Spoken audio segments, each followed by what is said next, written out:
the 2007 Cup, which was, you know, they lost at 5-2, but I mean, they lost the final race by 1 second on the finish line. And another race they were leading and managed to have a spinnaker snafu and got 3 spinnakers up, one of which was hard setting and 2 of which were trailing the water. So it was, you know, all those sort of things that gone on, and we knew what had happened in 2013.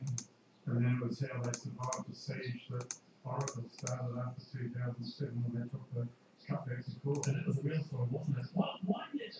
Why did you call the book The Lone Wolf? Because I think it's a phrase from Shepard GSP, isn't it?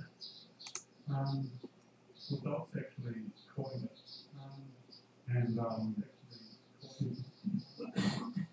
I'm with Richard Gladwell this morning talking about the cup history. So that phrase, Lone Wolf, that's where I come off. Where did it come from? So Doc coined that, where it came from. Teacher in there, it's supposed to be the challenges to get together in that lovely phrase that I like. Here for the challenges is to relieve the fever of the burden of the American Cup. So that's the way the whole thing's structured. But what happened in this cup was that the team, 6 teams, got together, 5 of them got together, and they decided how we're going to run this thing out and preserve our lifestyle beyond this cup and put it into a circuit. So they came up with a document called the framework, and 10 film don't sign that for the simple reason that the difference is one over disinvited and the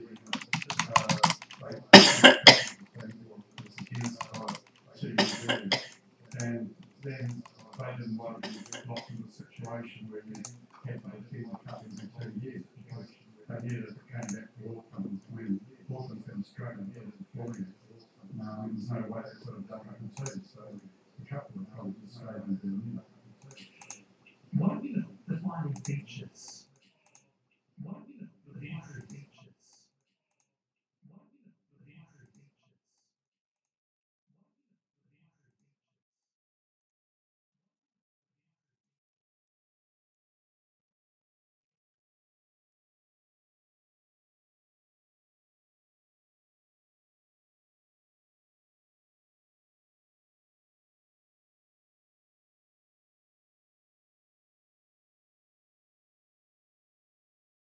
First away, Honey Rider, but going through on the inside.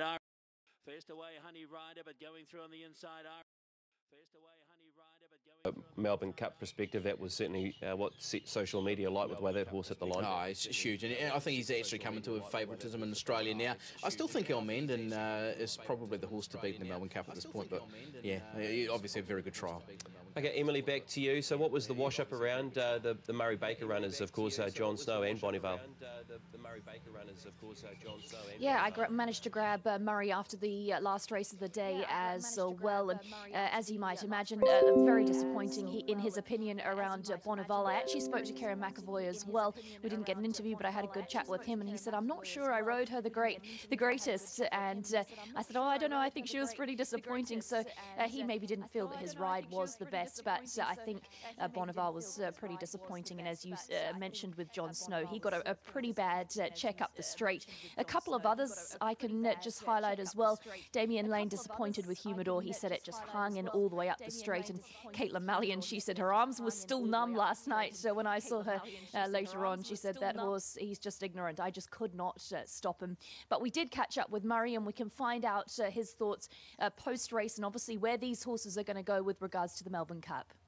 Thought it was a bit disappointing, but they weren't making ground from the back, and she never got on the race. Once she got back, that was it. And it was that inside lane where they've won all day. You had to be there. I read on Twitter that she'd pulled up lame. Any truth in that?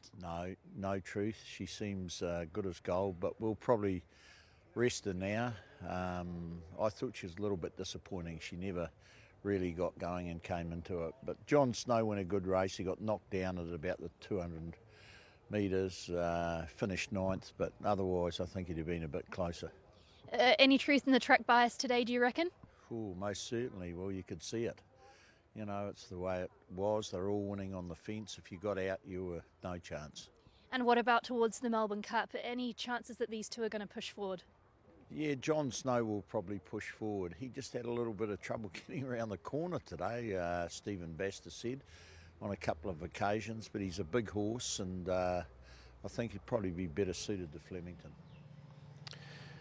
So that's the thoughts there from Murray Baker around the two runners yesterday. Emily, John Snow more than likely will be out of the two to keep pressing on towards the Melbourne Cup. He certainly was impeded halfway down the straight, so we're likely to see him in the first Tuesday in November.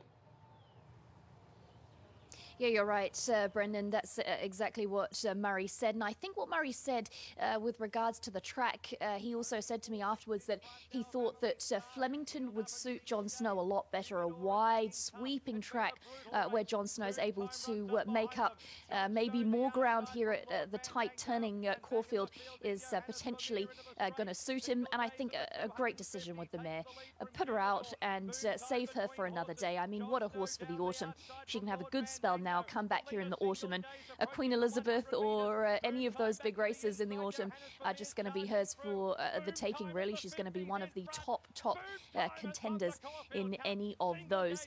Very, very interesting what Murray said about the track, and I sat downstairs in the weighing room for a good while post the Caulfield Cup, and the real talk from Chris Waller and all of those big guys was that track bias. If you weren't on the inside, you just couldn't make up any ground. There was a clear fast lane there, and a lot of talk on Twitter as well about the fact, why is the rail out on a Caulfield Cup day? But when we spoke to Jason Kerr in the morning, he obviously said, this is normal, this is what we do, it's a busy week, but yeah, a lot of unease about the fact that the inside of the track, there was potentially a bias there.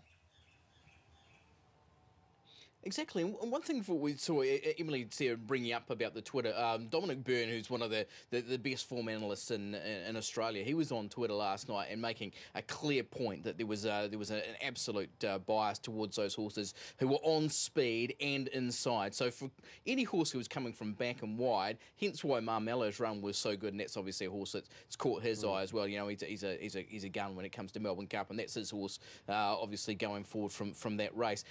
Murray also saying about John Snow, when he's a big horse, and when he's sort of caught off guard, you know, it makes it that much harder for him to get going again. You saw he just went to pieces in the last couple of 100 metres after he was taken off. I thought Humidor's run had a lot of merit. You know, he's a horse who was probably ridden a lot, you know, maybe two spots forward than what he normally is. I think going forward to a Melbourne Cup, I'm not going to be ruling him out. I thought his sectionals were very good. And just looking at the sectionals of Marmello, they were outstanding from a horse coming back and wide. But I think the Kiwis, you know, certainly Humidor is not out of this race. Yeah, Emily, certainly I'm sure a lot of the talk was around Marmello's run from a Melbourne Cup perspective. Yeah, exactly right. It most definitely was. And what a Melbourne Cup trial. He's a horse. He's come from that form race in France over the 3,000 metres that obviously Protectionist and American have come from. So he is just primed and ready for a Melbourne Cup. And what a trial. And you know, with a jockey like Hugh Bowman, he would have looked after Marmello. This would have just been a cruise around ready for the big day, the Melbourne Cup. So I think you can be very confident around Marmello's chances on what we saw yesterday. I had a good chat with Damien Lane last night about Humidor, and he said to me, look, he just did everything wrong. He said, he's got the ability, it's all there, but he just has to do things right. He was laying in up the straight again, despite the pricker. And he also indicated to me, obviously prior to the race, I said Weary was thinking of going Caulfield Cup, Cox Plate, Melbourne Cup. That's not going to be the case now. They're going to miss the Cox Plate, and I think they're going to go straight to the Melbourne Cup with Humidor. And that might do him good. A couple of weeks between runs, potentially he can put it back together. And obviously we know Flemington, he pretty much enjoys that track. So that's going to be a positive with regards to Humidor. Emily, just quickly around Wednesday, two of the New Zealand 3-year-olds that race there. Vinda Dance, of course, on a path towards the VRC Derby, and of course Summer Passage as well, who is potentially looking at going towards the Coolmore now on Derby Day. Vinda Dance, I thought a very good Derby trial from the horse, first sighting of this horse in Australia. Yep, you're right, Brendan. I had a good chat to Murray afterwards, and he sort of said, perfect, just what he wanted. A really nice progressive run, and certainly a run that you're going to be able to do something with. You know, you're going to be able to progress on forward from that. He wanted to get into the Moonee Valley Vase. That's where he wants to go. He's just unsure that he will get in, but if he doesn't, it's the Geelong Derby Trial. So just to watch, he was pretty confident he'd get into the Vase, so that's where he can go next. And as we know, that's a tried and tested formula towards the VRC Derby. So a watch around Vinder Dance. Obviously, he's got Weather With You in that race as well. I saw Weather With You at Flemington on Thursday. Gee, he is an impressive horse. He's big, he's scopy, and he's just got Derby written all over him.